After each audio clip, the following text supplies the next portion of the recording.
After losing to the Boston Celtics, the Miami Heat need a change in order to win a championship. Should the Heat consider trading Tyler Herro? What should the Miami Heat do this offseason in order to improve their team?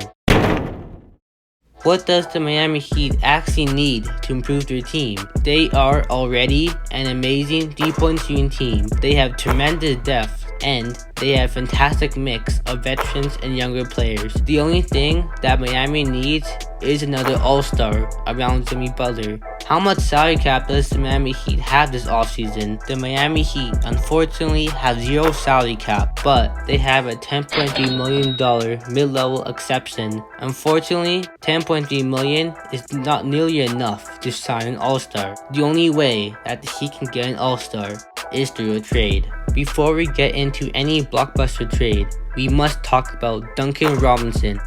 Duncan Robinson did not play for 5 games in the playoffs, and he has a 5-year, $90 million contract. The man is set for life. If Miami is not going to play him, they should trade him. The question is, who should they trade him for? The best option, in my opinion, is trading him to the Sacramento Kings for Harrison Barnes. The Kings desperately need 3-point shooting. The Kings only shot 34% as a team last season from 3, which is 25th in the NBA.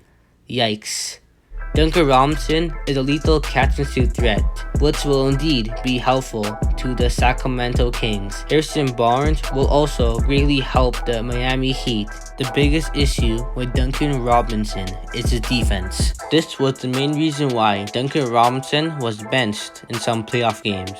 Next, let's talk about Victor Oladipo, Caleb Martin, and PJ Tucker. Miami has the bird rights for Victor Oladipo, so why not sign him? Victor Oladipo is a solid veteran, and I have the feeling that he will have a comeback season next year. Caleb Martin is a restricted free agent, so Miami can match any offer that he gets. And PJ Tucker is a player that the Miami Heat needs to keep. PJ holds a player option of $7.4 million. Since he had an amazing season last year, he may decline his player option in order to get a bigger contract. Miami should certainly use that $10.3 million mid-level exception to bring PJ Tucker back. PJ was a big factor last year, and if the Heat want another shot this year, they must use the full mid-level to bring PJ Tucker if he declines his player option. Now, it's time to get into the juicy blockbuster trades. The Heat should try to trade for Donovan Mitchell.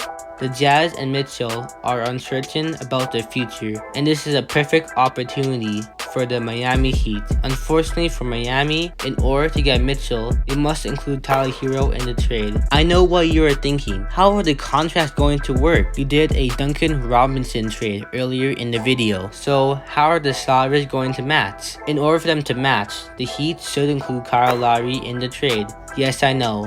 Lowry was an important piece for the Heat last year, but if they want Donovan Mitchell, they must include Kyle Lowry in the trade. The perfect trade will be this.